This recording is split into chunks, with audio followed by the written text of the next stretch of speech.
there, Bastila. You misunderstand. This is but a taste of the dark side to whet your appetite. When you finally swear loyalty to me, it will be willingly. Never.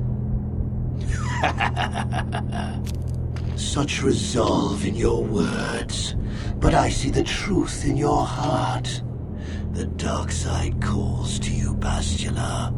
You hunger to taste it. Become my apprentice, and all its power can be yours.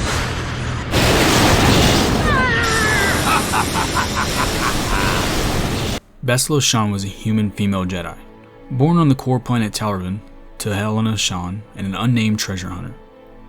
Bastila was turned over to the Jedi at a very young age, but still experienced her family more than a traditional Jedi youngling.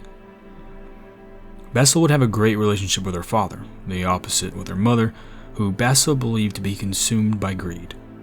As a Padawan in the Jedi Order, Bastila was well received as her strengths in lightsaber combat and diplomacy made her worthy as a Jedi Sentinel. Bastila also possessed the ability to use battle meditation, a rare skill to boost morale of her allies. As her training went on, the Mandalorian Wars would begin, and Bastila was present when Malak gave his great speech to join his friend Revan in combat. Bastila would not experience war in the time of the Mandalorians. However, when Revan and Malak returned as Sith and started the Jedi Civil War, she would enter the fray. The Council believed in Bastila enough to make her the leader of a strike team to kill Revan, and Bastila proved worthy as she fought her way to the bridge and defeated many Dark Jedi. And just before Bastila engaged Revan in a duel, Malak betrayed his master by attacking his flagship. Revan received significant head trauma, and Bastila would take his fractured body to the Jedi Council. There, Bastila was tasked with another great journey, to use her new Force bond with Revan and destroy the Sith.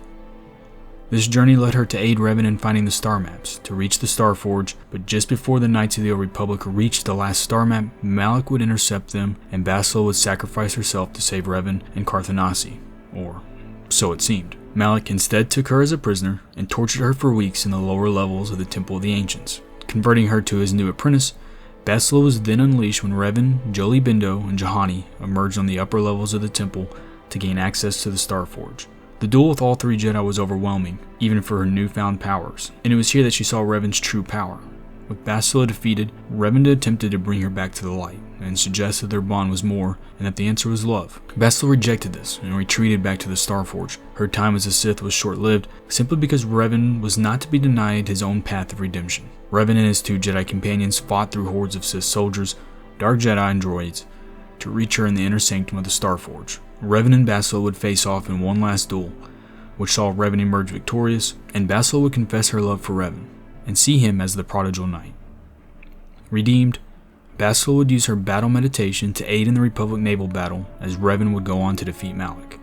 The year after the war saw Revan and Bastila get married, and just before the birth of their son Baner Shan, Revan would leave into the unknown regions.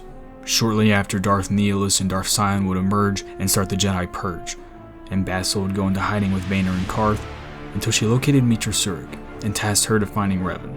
Bastila would serve as a Jedi Master for her remaining years and be outspoken that Jedi should love and have families, and to hold her Revan-like philosophy in high regard, one of her descendants, Bastila Shan, would become Grand Master of the Jedi Order several hundred years later.